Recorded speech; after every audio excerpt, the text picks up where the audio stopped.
G'day guys and welcome to the Online Computer Coaching Podcast with Tyson Anderson. A big thank you for joining in to today's podcast and going to get stuck into it straight away. And today's topic is all about how to achieve awesome grades in your IT degree or course. Now a lot of these will be very relevant to I guess any course, but got a little bit of a focus on IT, but again a lot of it will be pretty foundational, pretty self-explanatory. I'm going to sort of discuss a lot of, key points and strategies and techniques and tools you can use to, get the best out of yourself. Certainly, grades can be a bit subjective, all depending on how you do well at school. Grades for anyone can be, subjective, all depending on how you achieve as a student, how you fit into any kind of curriculum that's got a teacher involved. But look, I'll delve a little bit into, about myself and my credentials, and I don't like bragging or coming across as arrogant or anything like that, but I'll just go through sort of a little bit about myself with some of the scores I've achieved. In year 12, got an ATAR score of 80. I mentioned that in an earlier podcast, which was pretty reasonable. I think it was around, would have been the top 5 or 6 for the school in comparison to the whole of the state where I did my year 12 obviously isn't amazing, but it's still pretty decent. And also recently finished my IT degree. You can listen to more on that one with my other podcast, Finishing My Degree, which I think was podcast number 2. And yes, got a degree with distinction, which I was super impressed with. So that means basically an average of over 70. So, and a lot of what I talk about will not be about getting awesome grades, but working on the process, the method, and the mindset to get those grades. It's all good and well if you fluke a 90 or whatever somehow on a multiple choice test, but what you want to have is the foundation, the mindset, and the want to get a good score. And then it's a big process of applying all of those concepts together and getting a good result. On a consistent basis is the key. So that's certainly a big challenge in the whole overall scheme of things if you want to achieve good grades. So I'll go into a little bit about the gradings side of things. So with uni, at least with myself, there was you either get a pass, which is 50 to 59, credit gets you 60 to 69, and distinction gets you 70 to 79. Anything over 80 is a high distinction. So you want as many of those as possible. Each university may be slightly different, all depending on, their marking methods and processes there. And I guess you've got your traditional 8 through to F. Obviously, anything from C and up is, I believe it's 70 and above. It all depends on, the country, the school, the institution that does that. But generally, yeah, you'll want to be getting C's at least, if you can. I mean, it all depends. There's also some institutions which in IT especially, you're either competent and you can do it, or you can't do it and you get marked as ungraded. Like installing an operating system or putting a system together. It could be like a certification at a community college. For those of you guys in America, if you can do it, you get a tick, you get a pass. If you can't do it, then you'll have to repeat it at another time. So there's a few ways of going about it and how certain institutions can mark those. But the big one I want to delve into is, why do you want to get good grades? The great old saying goes is, if you have a big enough why, you'll find a way how. If you have a big enough why, you'll find a way how. So certainly keep that one in mind. I've got a few little reminders on the wall that inspire me when I'm sort of slightly off or need a bit of a kicker to get started again. Just reading one now. Your future is created by what you do today, and then it's got not tomorrow crossed out. I've also got another one, believe you can and you're halfway there. That was certainly motivating and helped me through some pretty tough times, especially with uni, and it all seemed overwhelming and all looked lost, and still found a way to get the job done. And I've also got the final one, which is, if you want something you've never had, then you've got to do something you've never done.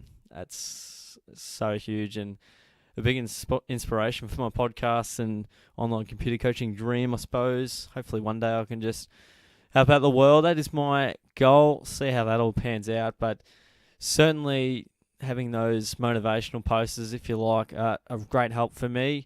I don't read them or I guess take them in every single day. I guess that they're more so for if I'm struggling a bit, or if I happen to just read it and think, oh wow, yeah, I suppose I should do that.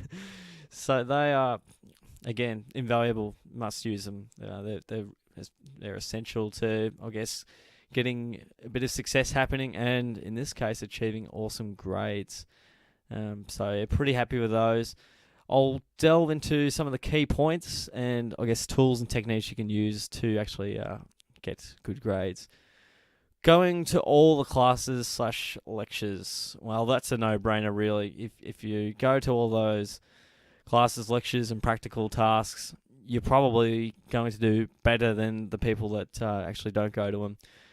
But truth be told, there are people that don't go to them and somehow manage to pass, and they do absolutely no work, leave everything to the last minute, and yep, it's frustrating. And yep, I've seen students that do that in the past, and they just get over the line, you scrape over, and you think, I've worked so damn hard, and they just find a way across the line. But that's a massive help.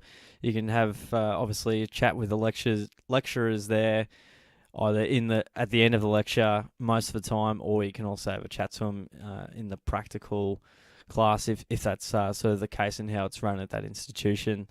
That can be really helpful for those sort of questions you have, and I guess they can give you strategies as well.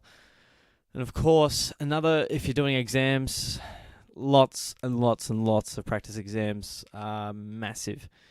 I've found these to be so influential and very helpful, especially during my VCE years. So basically high school for myself, year 12, final year, just kept doing them, and eventually you get there on the day, and all of a sudden it's not actually that overwhelming because you've seen the output, the layout of what it's going to look like, and you're not as overwhelmed because you've seen it multiple times and answered a whole bunch of questions related to sort of the types of questions you wish to expect. So practice exams, massive. Certainly get on the front foot with those, even early.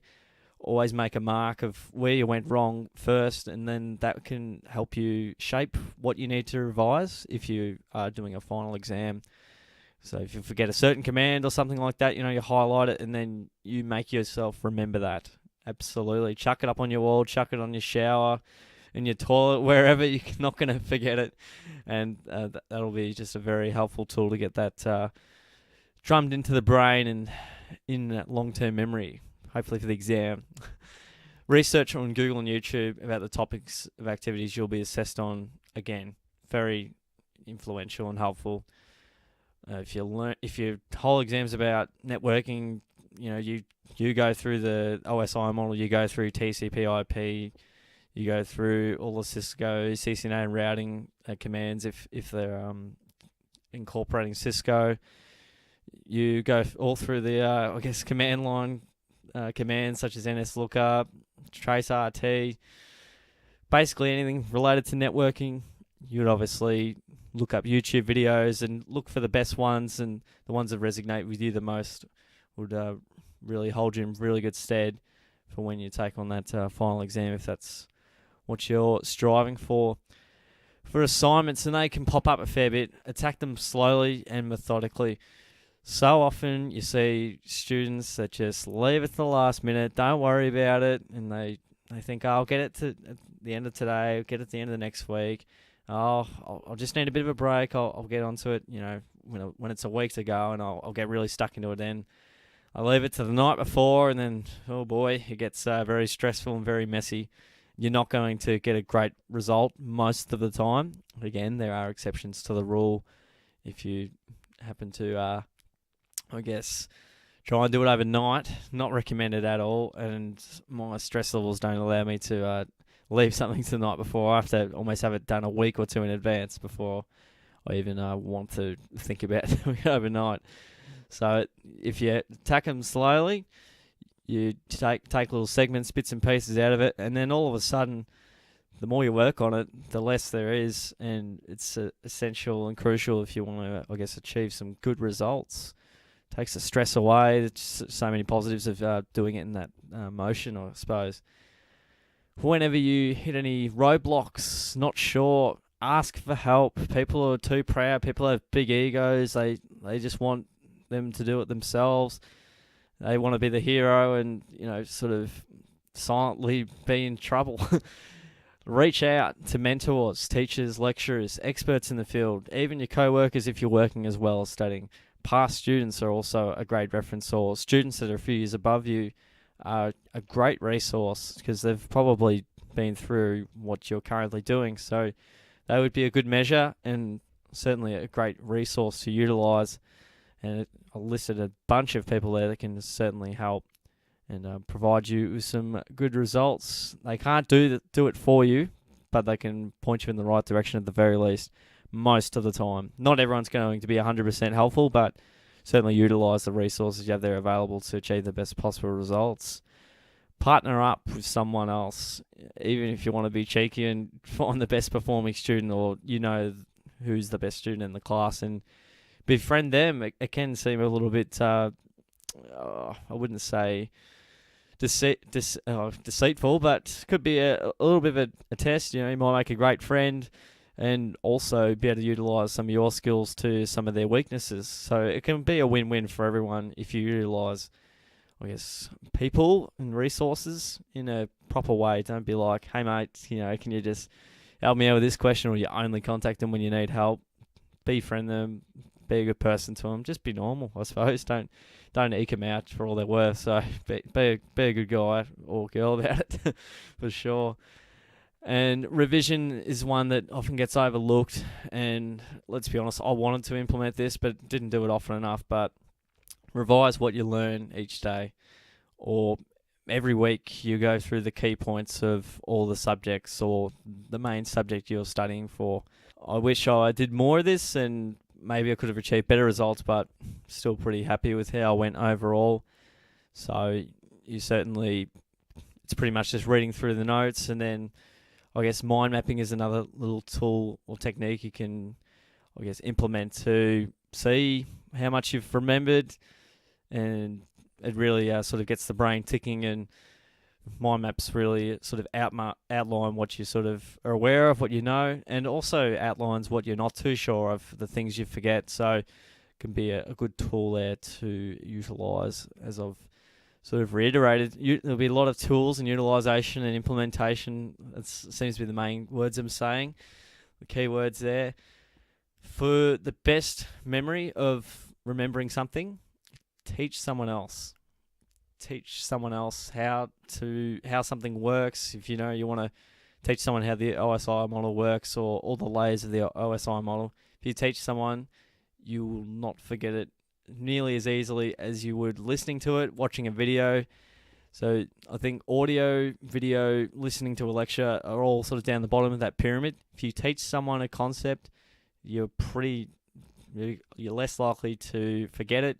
And also, it outlines how much of the concept you're actually aware of, or how much you actually know of the topic. So you get a great gauge of where you're at, based on if you can't explain it simply, you don't know it well enough. That's harsh, and sometimes I don't always agree with that, but it's basically the truth. If you don't know it well enough to explain it in layman's terms to, I don't know, say a 10-year-old or a 5-year-old, then you don't know it well enough. Maybe extenuating circumstances where it's a very complicated concept, like maybe subnetting, for example. If you want to call that complicated, that's subjective. That's something I've had troubles with in the past. So there you go, a little bit more insight on myself there. You can also record notes at lectures and even re-listen to notes if you write them out and then speak them out onto, say, your phone, iPod, iPhone, whatever your recording device. And you can re-listen to them. Maybe sound very boring if you're on the bus. You listen to your previous notes that you've written. And certainly that's another way of just learning, other than hearing your lecture. You've got your own notes from yourself, and that can be a nice way to remember some more content. And when revising content, always go with the unfamiliar stuff first. I guess once you become aware of what your weaknesses are in terms of concepts or any content in regards to a particular course, you always want to go with the unfamiliar stuff. So then because once you know stuff, you're more than likely not to remember it. If you go with the unfamiliar content, you certainly at least sharpen the weaknesses, which can help you get across the line if you're trying to get a pass. But more importantly, it'll help you get an even greater score if you're attending to those weaknesses. Getting a pass is all good and well. Most people can. It's the people that work on what's difficult and what most people won't get is what's going to separate you. That's the, if there's one message to take out of that, that's the key point. Organisation. I'll talk about communication. I'll tell you what, organisation, I love it nearly as much as communication. You guys know I just love to harp on and on about it. Always be a few weeks in advance with when things are due, what lectures are where, when, and also what sort of work you need that is due, and pretty much just be prepared as if there's a surprise test the next week you don't expect. Always just plan for the worst case scenario. Don't people are always too, I guess, loose with time. People always think they have all the time in the world. I think it's called Parkinson's law. Is you'll basically have as much time as you make the time expand for the particular task. Something along those lines. It's not exactly how it sounds, but some people can have 10 hours to do a task. They can stretch it out to 10 hours, even though it might be a 1 hour task kind of thing. Same as like an assignment. It's due in 4 weeks. Takes them 4 weeks to do it, but it really, in reality, takes 3 or 4 days. So it's essentially along those lines. Just be organised. It'll help you in the long run. It'll help your stress levels, and it'll help a lot. Help you invaluably. So take that on board for sure. And feedback is another key point I wanted to touch on. Always ask for detailed feedback from your lecturer or teacher to see what went wrong if you didn't get 100% on a test, or if you didn't assemble a computer correctly, for example, if you got sort of one of those little assessments. Ask what went wrong, ask what you should have done and what you could do better next time. So then you actually do get a key lesson out of it, and you sort of know, you learn your lesson and you don't make that same mistake again. It's all about learning and not making mistakes twice. Don't want to do that. And the final point I'll touch on, it's going to be really boring, really generic, and everyone knows it, but no one actually does it. Plenty of good sleep. You want 8 hours a night, and that's a stretch for a lot of people, especially in the IT world. I find it tough to sometimes get that 8 hours and then roll into work, and I've had 7.5 and I still feel off. So 8 to 8.5 is awesome. If you've got insomnia, I feel sorry for you, but hopefully that's not the case for most people. Plenty of exercise, healthy, balanced diet will go a long way as well. Again, you want plenty of veggies, plenty of fruit, not too many KFC or Macca's runs, and keep those down to a minimum if you can. Half an hour of intense exercise a day, as they all say. These are arguably as important as the rest of them, because this is the absolute foundation to be able to get you to implement all the rest of those. So those are the key points, strategies, guidelines, frameworks to get good grades. Those are at least things that I've implemented, 95% of them, and they've certainly held me in great stead. But it's all about the why. Why do you want good grades? Do you want them because your mum told you you need to get good grades, or do you want them out of pride? For me, again, without being full of myself, I wanted to get good grades, mainly for pride. More so, I was too scared of failing. So when I did a bit better than I expected, it actually made me look a whole lot better than maybe I perhaps did. So yeah, got to really assess why you need those good grades, why you want them, assign plans, goals, and have those guidelines sort of framework for you so you can get to the best results you're after. So in summary of this podcast with achieving awesome grades, I've sort of gone through a little bit about my credentials and sort of my results. Nice ATAR in Year 12, sort of the end of high school, degree of distinction in IT, which really helped me. And as I've reiterated a lot, you want to have a great why. If you have a big enough why, you will find a way how. Write that down on your wall, whiteboard, whatever you've got on hand, and stick it up somewhere so you can see that, and it will resonate with you quite significantly. If it's a big enough why, write it down. Just write it down, and you will see some great results. And I've also gone through a whole bunch of techniques that will help you get some better grades. gone through those, just going to all the classes, asking for help. The simple stuff, getting good sleep, recording notes, re-listening to them, getting on top of things early, and those types of things. So that's it for me today. Thank you very much again for tuning into the podcast. Really appreciate your time. Once again, muchly appreciated.